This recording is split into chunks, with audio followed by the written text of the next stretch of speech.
صلی اللہ علی محمد صلی اللہ علیہ وسلم۔ سنا ہے 14 فروری کوئی ڈے منایا جاتا ہے اور اس میں کچھ لڑکے جو ہیں وہ یہ کہتے ہیں کہ یہ ایک انٹرنیشنل دن ہے جس میں ہم نے پھول دینا ہے کسی لڑکی کو، اظہار محبت کرنا ہے۔ ایک سنار کے بارے میں عارف رومی نے لکھا ہے کہ وہ اس نے بے اولاد تھا تو اس نے ایک بچہ لے کے پال لیا، تو بچہ اس کو باپ کہتا تھا، اس کی بیوی کو ماں کہتا تھا۔ انہوں نے لے پال ایک بچہ تھا اور یہ لوگ جن کی اولاد نہیں ہوتی ترس جاتے ہیں، کئی دفعہ ترسے ہوئے لوگ تھے، بچے کو لے لیا پالا، وہ بچے نے بھی حد کر دی فرما برداری کی۔ اب وہ جوان ہو گیا اور بڑا خوبصورت جوان ہوا۔ وہ سنار کہتا ہے کہ ساری زندگی میں نے صفائی میں نیکی میں گزار دی۔ ایک دن دکان کے پہ ایک عورت آئی تو وہ کہنے لگی یہ چوڑیاں مجھے خود سے آپ پہنا دیں۔ وہ کہتا ہے میں نے جب اس کا ہاتھ پکڑا تو میرے دل میں غلط خیال آ گیا، میں نے غلط نظریے سے اس کا ہاتھ پکڑا، اور جب میں نے اس کا وہ ہاتھ اس نظریے سے پکڑ لیا، تھام لیا، بہرحال وہ چلی گئی، لیکن وہ میرے ذہن کے اندر ناپاکی آ گئی۔ تو میں گھر گیا تو میری بیوی باہر کھڑی تھی اور رو رہی تھی، تڑپ رہی تھی۔ میں نے اسے کہا کیا ہوا؟ تو وہ کہنے لگی کہ بچہ ساری زندگی فرما بردار رہا، میں نے ماں بن کے پالا، پر آج اس نے غلط ذہن سے میرا ہاتھ پکڑ لیا ہے اور میں تڑپ گئی ہوں، ٹوٹ گئی ہوں کہ یہ اگرچہ لے پالک تھا، کسی کا تھا، پر میں نے تو پتر سمجھ کے پالا تھا، یہ کیا ہوا؟ وہ کہتا میری چیخ نکل گئی۔ تو میں نے اسے کہا کہ یہ اس کی غلطی نہیں، یہ میری غلطی ہے، میں نے باہر آج نظر گندی کی ہے تو رب نے مجھے سزا دی، یہ مجھے سزا ملی ہے۔ تو کسی کی بہن کو پھول بھیجنا چاہتا ہے تو اگر اسی رات تیری بہن کو پھول آ گیا تو کسی کی بیٹی پر گندی نظر ڈالتا ہے تو اگر یہ تیرے گھر میں یہ قرض چکانا پڑا۔ وہ ایک دوست ہے تو وہ پسند کی شادی کر رہا تھا اس کے گھر میں، تو اس کی بہن نے کہا ہے اس سے، اس کی بہن نے کہا، اس نے کہا بھائی تو مرضی کی شادی کر رہا ہے، میرا ابا اپنی پگڑی تیرے پیروں میں رکھتا ہے، ماں دوپٹہ رکھتی ہے کہ بیٹے ہم تباہ ہو جائیں گے، نہ کر، اور آج اگر تیرا یہ حال ہے تو پھر مجھے بھی اجازت دے، میں بھی مرضی کی شادی کروں۔ تو وہ کانپ گیا بری طرح سے، وہ کہتا ہے یہ تو کیا کہہ رہی ہے؟ اس نے کہا تو تیرے لیے اگر یہ جائز ہے تو میرے لیے کیسے منع ہو گیا؟ تو یہ کوئی مہذب قومیں نہیں جو ایسے کرتی ہیں، یہ کوئی تعلیم یافتہ ہونے کی یا گورا چٹا ہونے کی علامت ہے؟ کیا آپ کسی کو پھول بھیجیں گے؟ شرم نہیں آتی؟ مہذب قوم اور شریف لوگ کون ہوتے ہیں؟ میرے نبی کریم علیہ السلام نے فرمایا الحیاء من الایمان، حیا تو ایمان کا حصہ ہے، اگر تیری نظر زیادہ جھکی ہوئی ہے تو زیادہ حیا والا ہے، اس لیے یہ کوئی گند مند کسی جگہ بھی کسی شخص کو کرنے کی اجازت نہیں، ورنہ یاد رکھیں اس لیے کہ جب آپ کے گھر میں بہو بیٹیاں ہیں، بہنیں ہیں، پھر بھی آپ یہ ذوق بنائیں تو پھر پتہ نہیں کیا سوچتی ہے دنیا، کہاں رکیں گے۔ اس لیے یہ ساری رسومات ان لوگوں کی ہیں جو بے حیائی کو پروموٹ کرتے ہیں، اور پھر طرح طرح کے وائرس ان کی زندگیوں میں آتے ہیں، پھر ان کی لاشوں سے تعفن نکلتا ہے، تعفن، اور پھر یہ حال ہوتا ہے کہ وہ دفنانے کے نہیں جلائے جانے کے قابل ہو۔ اللہ سے ڈرے، اللہ ہمارے حال پہ رحم فرمائے۔ اس لیے کوئی انسان جو ہوتا ہے وہ خارجی اثر ضرور قبول کرتا ہے، اور اب چونکہ زمانہ ہے پرنٹ میڈیا کا، الیکٹرانک میڈیا کا، سوشل میڈیا کا، تو کسی کونے میں کوئی خبر ہوتی ہے تو وہ پھیل جاتی ہے۔ چیزوں کے اچھے اثرات بھی ہوتے ہیں اور بہت زیادہ برے اثرات بھی ہوتے ہیں۔ ہماری عورتیں گھروں کے اندر بیٹھی تھیں، بہت ساری چیزوں سے آگاہ نہیں ہوتی تھیں، اب وہ گھر کے اندر موجود ہیں تو بہت ساری چیزیں گھر کے اندر میڈیا کے ذریعے ان تک بھی پہنچ جاتی ہیں۔ خیر کی چیزیں پہنچنا بڑا اچھا ہے، بڑا مبارک ہے، اس سے بہتری پیدا ہوتی ہے، لیکن جب شر پھیلتا ہے نا، شرارت کی جاتی ہے، تو عورت چونکہ اپنی عقل کے لحاظ سے اتنی مضبوط نہیں ہوتی جتنا کہ مرد ہوتا ہے، اور ذہن کے لحاظ سے اتنی پختہ نہیں ہوتی جتنا کہ ایک مرد ہوتا ہے، تو بیچاری اس کا جب اثر قبول کرتی ہے تو وسوسوں کا شکار ہوتی ہے۔ اور پھر جس طرح آج کل جدید خواتین جدت کا لیبل لگا کے سوسائٹی میں آئی ہیں، کہتی ہیں ہم نے سیاسی، سماجی، فلاحی، ملکی، ان سب معاملات کے اندر پورا کردار ادا کرنا ہے، تو وہ چونکہ ایک حسین نعرہ لے کے آتی ہیں، تو ہماری بیٹیاں، بچیاں، بہنیں، مائیں بعض اوقات حالات کے جبر کی وجہ سے، بعض اوقات وسوسوں کی کثرت کی وجہ سے وہ کسی نہ کسی طور پر اس تکلیف کا شکار ہو جاتی ہیں، اور شیطان انہیں اپنی لپیٹ میں لیتا ہے۔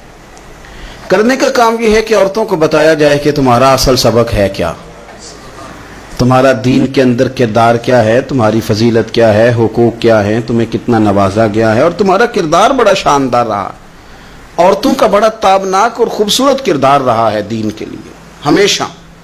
بلکہ جتنے لوگ دین کے لیے تیار ہوئے، عالم ہوں، مجاہد ہوں، غازی ہوں، استاد ہوں، حافظ ہوں، ان سب کو تیار کرنے والی مائیں ہیں، اور وہ پوری جد و جہد کے ساتھ بھیجتی، تیار کرتی، محنت کرتی۔ انہوں نے ان کی تیاری میں بھی اور آبیاری میں بھی خوب کردار ادا کیا۔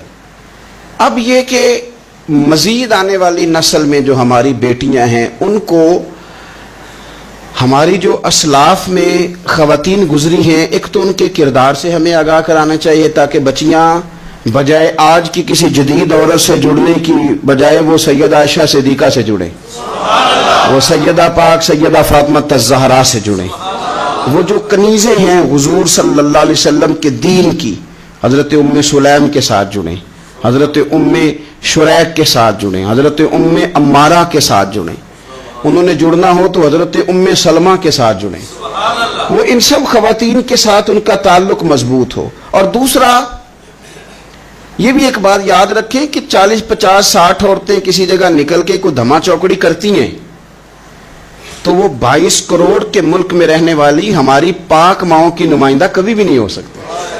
اس لیے دنیا ان کا چہرہ دیکھ کے، بلکہ ان کا مکروہ چہرہ دیکھ کے، ہمارے گھروں میں حیا کا پردہ پہن کے بیٹھنے والی عورتوں کو اس پر کبھی بھی وہ قیاس نہ کریں۔ الحمدللہ آج بھی مائیں پاک دودھ پلاتی ہیں تو رسول اللہ کا نام جپنے والے بیٹے پیدا ہوتے ہیں۔ تو اس لیے کوئی ایسی مایوسی، کوئی ایسی کمزوری، کوئی یہ نمائندہ نہیں ہے۔ یہ تو چونکہ دنیا میں ہمارے ہاں ہوتا یہ ہے کہ کوئی بندہ کوئی فضول بات کرتا ہے تو میڈیا اس کو کوریج زیادہ دیتا ہے، تو لوگ سمجھتے ہیں پتہ نہیں کیا ہو گیا۔ ایسی کوئی بات نہیں ہے، یہ تو چند لوگ ہیں، وظیفہ خار ہیں، خریدے ہوئے لوگ ہیں، اور ان کو جان بوجھ کے لا کے یہاں مسلط کیا جاتا ہے، معاذ اللہ پاکستان کی شکل دکھانے میں کچھ اپنے اس میں ملوث ہوتے ہیں تاکہ بگڑی ہوئی صورت لوگوں کے سامنے پیش کی جائے۔ یہ وطن ہے داتا علی اجویری کا اور بابا فرید الدین مسعود گنج شکر کا، یہ اللہ والوں کا وطن ہے، یہ حضرت محدث اعظم پاکستان کا وطن ہے۔ اس کے اندر اس طرح کے لوگ کس طرح پنپ سکتے ہیں؟ کوئی ان کا وجود نہیں۔ تو قرآن حکیم نے ہمیں کہہ دیا کہ جو بھی نیک عمل کرے وہ مرد ہو یا عورت ہو، تخصیص کوئی نہیں، ہو مومن، مرد ہو چاہے عورت ہو، فَلَنُحْيِيَنَّهُ حَيَاةً طَيِّبَةً، ہم اسے پاکیزہ زندگی عطا فرمائیں گے۔ اللہ کے پیارے رسول صلی اللہ تعالی علیہ وسلم نے ارشاد فرمایا، حضور علیہ السلام ارشاد فرماتے ہیں کہ مختصر سی بات ہے، مسند امام احمد بن حنبل میں، انسان کے لیے جنت میں چلے جانا نا بہت بڑی کامیابی ہے۔ کیوں؟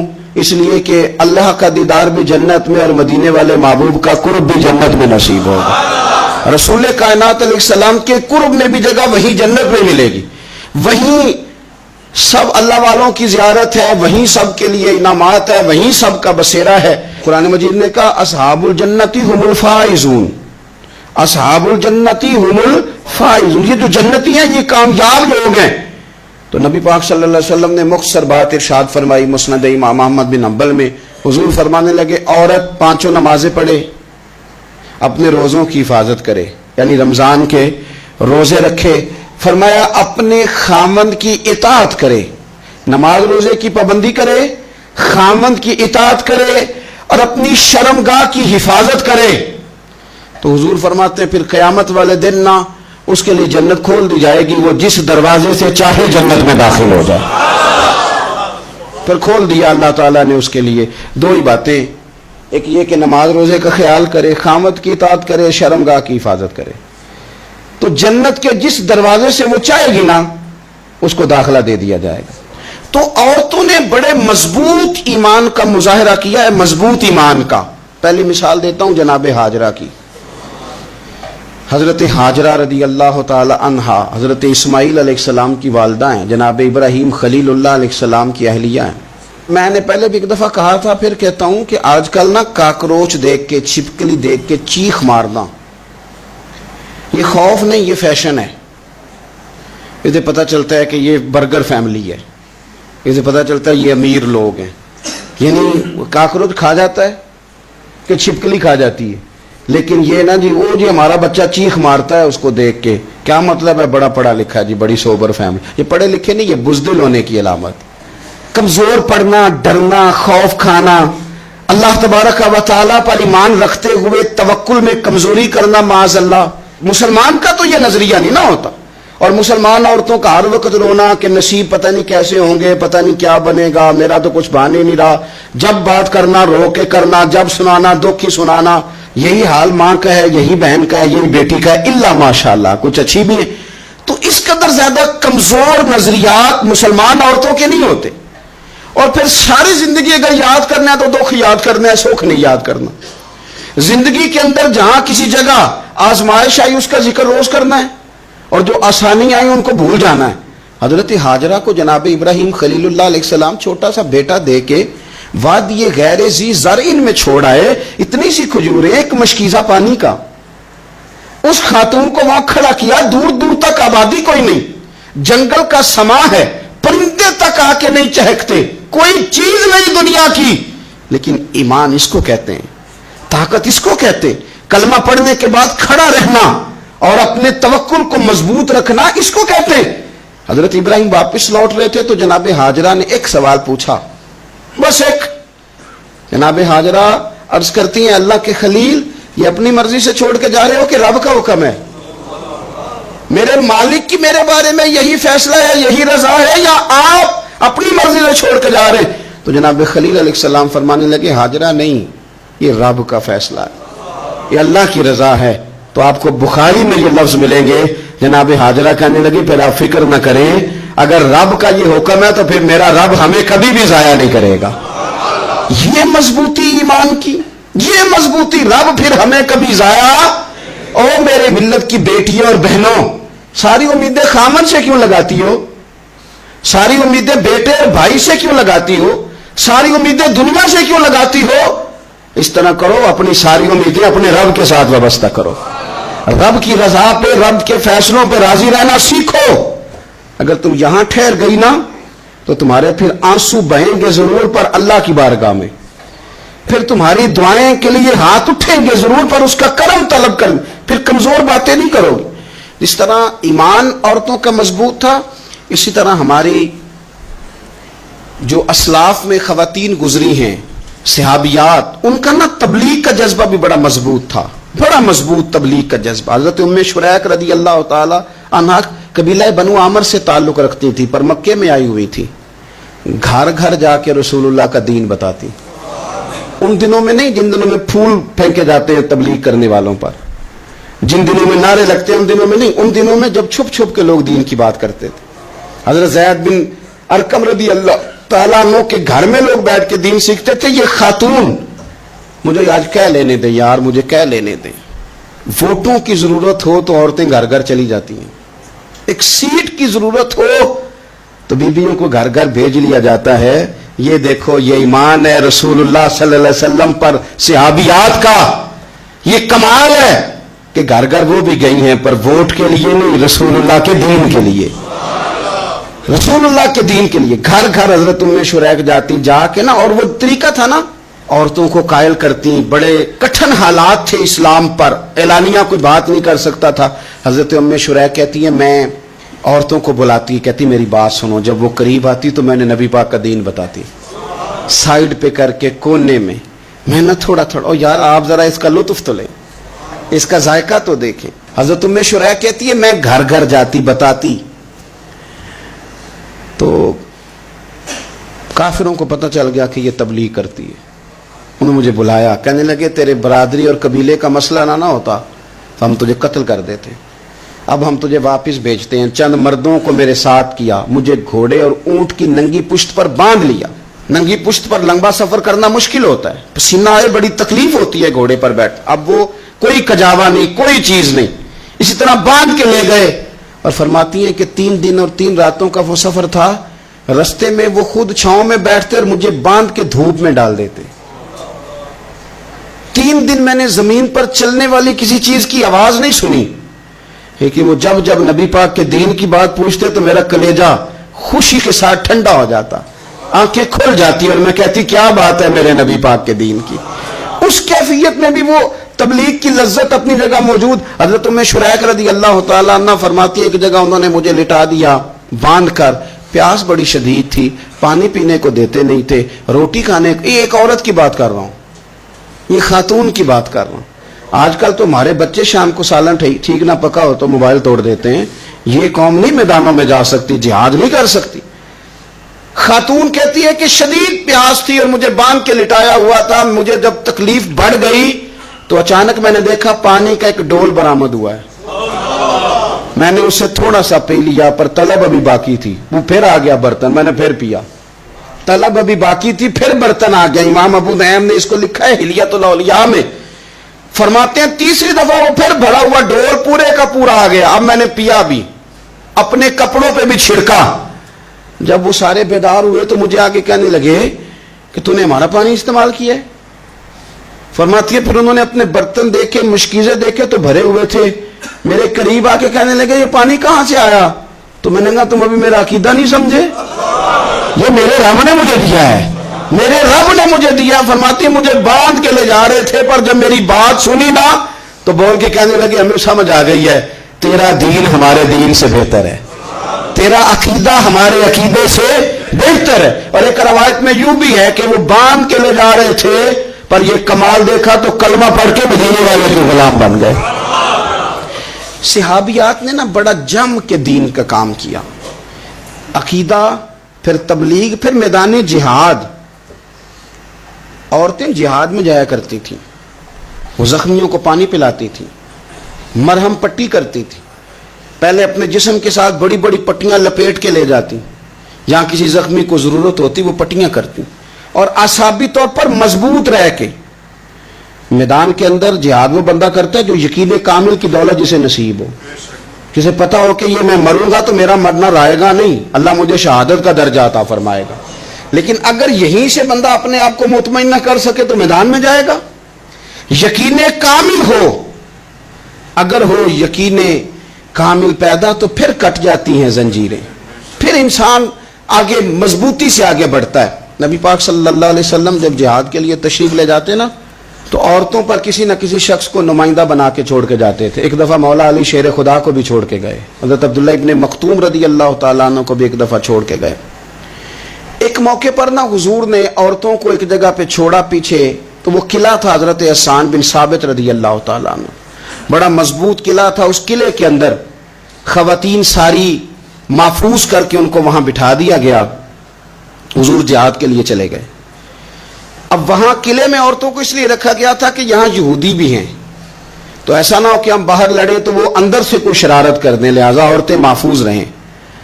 حضرت حسان بن ثابت رضی اللہ تعالیٰ عنہ کی ڈیوٹی تھی تلوار لے کے حفاظت کرنے کی, تو ایک یہودی آ گیا. وہ اب ٹو کرنے لگا, تجسس کرنے لگا کہ یہاں عورتیں ہیں تو کوئی مرد بھی ہے کہ نہیں, دائیں بائیں دیکھنے لگا. حضرت صفیہ رضی اللہ تعالیٰ عنہ نے توجہ کی, جناب حسان بن ثابت سے کہنے لے 1 منٹ لگا اس کی گردن مار دے, ایسا نہ ہو کہ یہ جا کے بتا دے, گردن اڑا دے. حضرت حسان بن ثابت ذرا تھوڑی کوشش کرنے لگے, ارادہ کرنے لگے, آگے بڑھنے لگے, تو ابھی وہ تیاری میں ہی تھے تو حضرت صفیہ رضی اللہ تعالیٰ عنہ خود نکلی پیچھے سے ہو کے, ذرا سا ایک ستون کے پیچھے چھپی, ہاتھ میں بڑا سا ڈنڈا پکڑا. وہ آپ کے قریب سے گزرنے لگا, تو یہ خاتون کی بات کر رہا ہوں, خاتون کی. کسی مرد کی ضرورت ہے عورت کو تنگ کر جائے؟ شرط یہ ہے کہ عورت کے اندر بھی تو غیرت ایمانی ہونا, اس کے اندر بھی تو وہ قوت ہونا. ایسا نہ ہو کہ وہ کمزور پڑ جائے. ہاتھ کے اندر ڈنڈا تھا, جب وہ یہودی پاس سے گزرنے لگا تو اللہ اکبر کہہ کے بی بی نے اتنے زور سے مارا ڈنڈا, حضور کی پپھوں نے ایک ہی ڈنڈا کھایا اور وہ زمین پہ ڈھیر ہو گیا. حضرت صفیہ نکلی اور جناب حسان بن ثابت سے کہنے لگی مجھے آتی ہے شرم, کیونکہ جب کسی کو مار دیا جائے تو اس کا مال مال غنیمت ہے نا کافر کا, اب اس کی زرہ اتارنی ہے, اس کی تلوار لینی ہے. فرمایا مجھے شرم آتی ہے, وہ مرد ہے, اس طرح کرو مار میں نے دیا, سامان تم اتار کے لے آؤ. یہ قوت تھی مسلمان عورتوں کے اندر, یہ شوق تھا, یہ جذبہ تھا. ہمارے ہاں نا اور روز روز کی کمزوریاں، عورتوں کا روز آنسو بہانا اور جہاں بھی سنانا دکھ ہی سنانا، اس نے انہیں کمزور کر دیا ہے۔ آپ کے ذہن پہ چیزیں سوار ہو جاتی ہیں نا، تو یہ جو مرد زیادہ رہتے ہیں نا عورتوں کے ساتھ، زیادہ وقت گزارتے ہیں، زیادہ داستانیں سنتے ہیں، ان میں وہ ساری چیزیں پیدا ہو جاتی ہیں۔ آپ نے ناراض نہیں ہونا، میں دعوے سے کہتا ہوں کہ جو جوان اپنی اماں کے اور ابا کے شکوے کرنے لگ جاتا ہے نا، اس نے 1.5 گھنٹہ باتیں سنی ہے بی بی کی، ایسے مفت میں نہیں شکوے کر رہا، اس نے ہلکا ہلکا کہیں جی بھی کیا ہے، تو تب یہ ساری کہانیوں نے جنم لیا۔ آپ جس کی صحبت میں بیٹھیں گے اس کا کچھ نہ کچھ اثر ہے، بلکہ عارف رومی تو کہتے ہیں کہ شیر کے بچے کو بکریوں میں چھوڑ دو، بکری بن جائے گا۔ شیر کے بچے کو بکریوں میں چھوڑو، وہ بکری ہے، اس لیے کہ شیروں کی صحبت بندے کو شیر بناتی ہے۔ تو جب بیٹھنا ہی نہیں ہے، باتیں سارا دن یہ والی سننی ہے، ہر وقت رہنا ہی اسی داستان میں، پھر کمزور باتیں، پھر اپنے ماضی کے دکھ، پھر پتہ نہیں کیا۔ آپ نے ناراض نہیں ہونا، میں بعض جوانوں کی باتیں سن کے میرا دل کرتا ہے کہ اسے کہوں یار تو کیا بات کر رہا ہے، اپنا قد دیکھ، تو اپنی عمر دیکھ، رب نے تجھے مرد بنایا ہے، تو کمال آدمی ہے، تو کھڑا ہو۔ اگر اس طرح امت مسلمہ کے نوجوان رہیں گے تو میدانوں میں کس سے نکلنا؟ بات بات پہ رو جانا، بات بات پہ سہم جانا، حالات کے سہمے ہوئے لوگوں کو بتا دو حالات بدل جاتے ہیں، ایک جیسے نہیں رہتے۔ آپ کی طبیعت میں دلیری اور وقار ہونا چاہیے۔ حضرت اسماء بنت ابی بکر صدیق، حضرت صدیق اکبر رضی اللہ تعالی عنہ کی وہ صاحبزادی ہیں جو حضرت عائشہ کی بڑی ہمشیرہ ہیں۔ رات کو غار ثور میں مرد جاتے ڈرتے ہیں، آج بھی ڈرتے ہیں، اور جناب اسماء نبی پاک کی روٹی لے کے جایا کرتی تھی۔ پھر اللہ نے ان کو بیٹا دیا، حضرت عبداللہ بن زبیر، یہ حضور کی پھپھی کے نواسے ہیں۔ حضرت زبیر بن عوام عشرہ مبشرہ صحابی ہیں، ان کے بیٹے ہیں، اور یہ وہ خوش بخت جوان ہے جس کو گھٹی نبی پاک نے اپنے لعاب دہن سے عطا فرمائی۔ یزیدی فوجوں کے خلاف امام حسین کے بعد جو آدمی باقاعدہ مرتب فوج کے ساتھ میدان میں آئے وہ حضرت عبداللہ ابن زبیر ہیں، مرتب کر کے اپنا لشکر لے کے نکلے۔ حضرت اسماء بوڑھی ہو گئی تھی، 90 سال عمر تھی، نظر نہیں آتا تھا۔ حضرت عبداللہ ابن زبیر جب لڑے یزیدی فوجوں کے خلاف تو کچھ ساتھی شہید ہو گئے، کچھ کے قدم پیچھے ہٹ گئے۔ حضرت عبداللہ ابن زبیر ماں کے پاس آئے اور ماں سے آ کے کہتے ہیں اماں میرے کچھ ساتھی کمزور پڑ گئے، کچھ شہید ہو گئے، اور یہ بڑے سخت لوگوں کی فوج سے ہمارا مقابلہ ہے، تو اس وقت تیرے ساتھ کوئی خدمت گزار نہیں، میں تیرا اکیلا سہارا ہوں، ماں تو بتا میں کیا کروں، آگے جاؤں کہ واپس مڑوں؟ نابینا ہیں حضرت اسماء، عمر ہے 90 سال، بیٹے کی پشت پہ ہاتھ رکھ کے کہتی ہیں پتر پہلے یہ بتا کہ تو حق پہ ہے کہ نہیں، تو حق پہ ہے کہ نہیں؟ ان ماں کی گود میں اسلام پلا کرتا تھا، حق پہ ہے کہ نہیں؟ تو حضرت عبداللہ ابن زبیر کہنے لگے اماں میں حق میں ہوں۔ تو حضرت اسماء کہنے لگے پتر پھر میدان میں جا، اور میرا پتر ایک میرے ساتھ وعدہ کر، کوئی بھی تیر پشت پہ نہ کھانا، سارے سینے پہ کھا کے آنا۔ حضرت عبداللہ ابن زبیر عرض کرنے لگے اماں یہ بڑے ظالم قسم کے دشمن ہیں، یہ آنکھیں نکال دیتے ہیں، ہونٹ کاٹ دیتے ہیں، جسم کے ٹکڑے ٹکڑے کرتے، تو سہ لے گی؟ کیا جواب ہے، کیا طاقت ہے، کیا ہمت ہے۔ حضرت اسماء فرمانے لگی پتر بکرے کو نہ صرف ذبح ہوتے وقت تکلیف ہوتی ہے، کھال اترتے وقت کوئی تکلیف نہیں ہوتی، جا میرا بیٹا میدان میں۔ حضرت عبداللہ ابن زبیر شہید کر دیے گئے، ان کی لاش مبارک مکہ مکرمہ کے چوک میں جنت المعلیٰ کے پاس لٹکا دی گئی۔ حجاج بن یوسف نے حضرت اسماء کو بلایا اور بلا کے کہنے لگا تجھے پتہ ہے تیرا بیٹا لٹکا ہوا ہے؟ فرمانے لگی ہاں مجھے پتہ ہے، یہ بچپن سے ہی شاہ سوار ہے، یہ گھوڑوں پہ رہنا ہی پسند کرتا تھا۔ اور پھر کیا جملہ کہا، حجاج کے لوگ کہتے ہیں یہ فوجوں میں اور تلواروں کی جھنکار میں کبھی نہیں کانپا تھا، پر حضرت اسماء جو نابینا ہیں ان کے جملوں نے نرزہ تاریخ۔ اللہ اللہ ہے مجھ پر پہرا دے گا کون لڑائی میں، مجھ پر پہرا دے گا کون لڑائی میں، مجھ پر پہرا دے گا کون لڑائی میں، مجھ پر پہرا دے گا کون لڑائی میں. میں صدیق اکبر آقا بول پڑے مٹھی سے ابو جہل کی کنکر بول پڑے. اللہ اللہ حی اللہ اللہ حی اللہ کر دیا. فرمانے لگی حجاج میرا پتر لٹک گیا ہے, کہیں تیرے آگے جھکا تو نہیں نا؟ لٹک ہی گیا ہے, جھکا تو نہیں میرا پتر؟ 14 دن تک لٹکے رہے, لاش مبارک لٹکی رہی, لیکن حضور کا لعاب دہن تھا نا. لوگ کہتے ہیں قریب سے گزرتے تھے تو دور دور تک خوشبوئیں پھیلی ہوئی, دور دور تک. مائیں ایک صحابیہ ہے, نام ہے ام عمارہ, جنگ احد میں زخمیوں کو پانی پلاتی, اپنے 2 بیٹے اپنا شوہر لے کے احد میں آئیں, زخمیوں کو پانی پلاتی ہیں, مرہم پٹی کرتی ہیں. اچانک جنگ کا پانسا پلٹ گیا. وہ درے پہ جو لوگ حضور نے مقرر کیے تھے وہ غلط فہمی کی وجہ سے درہ چھوڑ گئے, حالات اور ہو گئے, عجیب سا ماحول ہو گیا. پھر یہ بھی افواہ پھیلا دی گئی کہ معاذ اللہ حضور شہید کر دیے گئے. لوگوں کے حوصلے بڑے اور رنگ اختیار کرنے لگے. حضور کے گرد تھوڑے سے لوگ رہ گئے.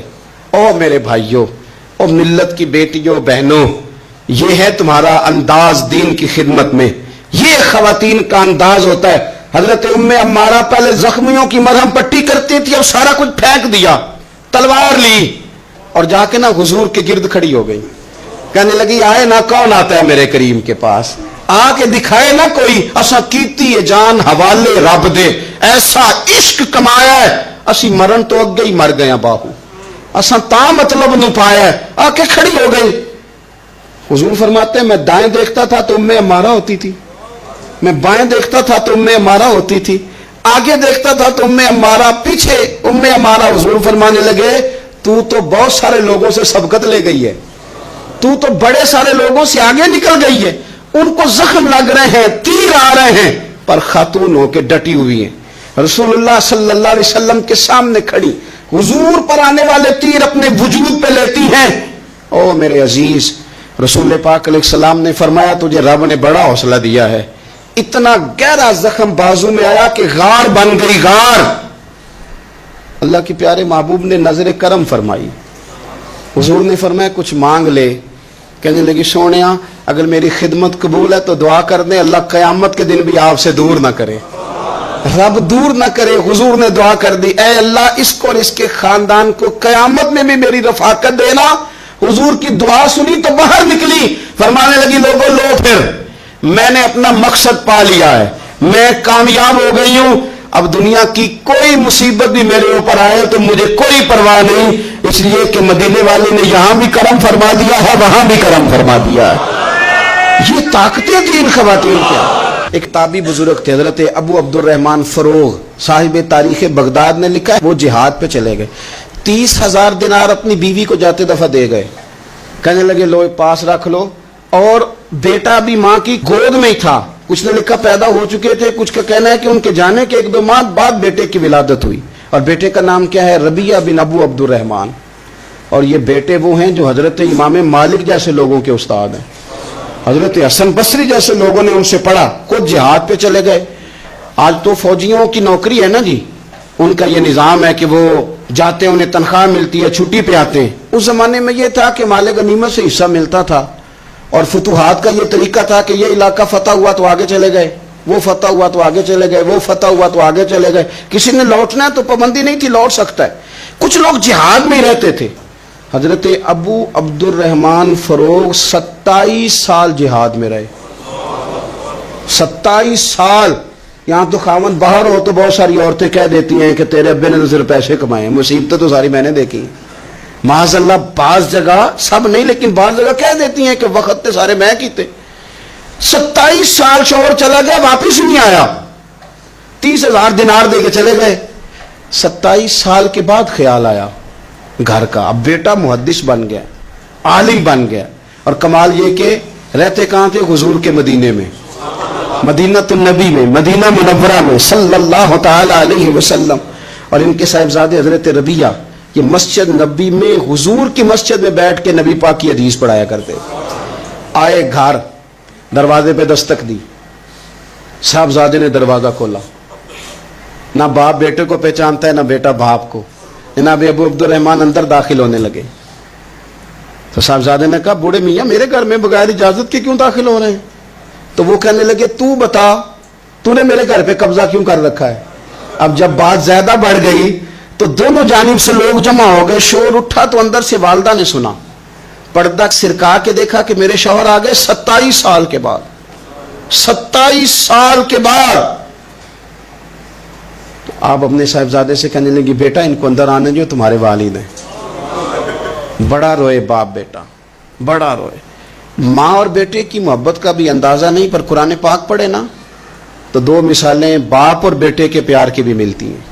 ایک حضرت یعقوب علیہ السلام کا جناب یوسف سے پیار, اور ایک حضرت ابراہیم کا حضرت اسماعیل سے پیار, اور جناب اسماعیل کی جناب ابراہیم کی فرما برداری کی مثال. اس کا بھی جواب کوئی نہیں. باپ اتنا رو رہے ہیں اور بیٹے کی یاد میں, اس کا بھی اندازہ کوئی نہیں کر سکتا. باپ بیٹا مل کے بڑا روئے. عصر کی نماز کا وقت ہو گیا. حضرت ربیعہ جو محدث ہیں وہ وضو کر کے مسجد شریف چلے گئے. یہ ابھی چونکہ سفر سے آئے تھے, انہوں نے کھانا وانا کھایا, تھوڑی دیر بیت گئی تو یہ نہیں پوچھا پیچھے حال کیا رہا. پوچھتے ہیں اپنی بیوی سے میرے 30,000 دینار کہاں ہیں؟ تو اہلیہ کہنے لگی مسجد جائیں نا, حضور کی مسجد میں عصر پڑھ کے آئیں, پھر میں بتاتی ہوں پیسے کہاں ہیں. حضرت ربیعہ نے امامہ باندھا, جبہ پہنا, حضور کی مسجد میں بیٹھے اور حدیث پاک کا درس دے رہے ہیں. سامنے حضرت حسن بصری جیسے, امام مالک جیسے لوگ بیٹھے.